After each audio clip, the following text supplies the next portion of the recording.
तर मित्रांनो चक्क नाशिक मध्ये पण उगतंय कॉफीचं झाड.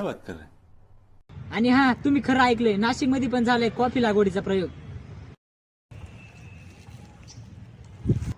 तर हा खरंच झालाय आपल्या KDSP college of agriculture Nashik येथे. बघायचंय चला.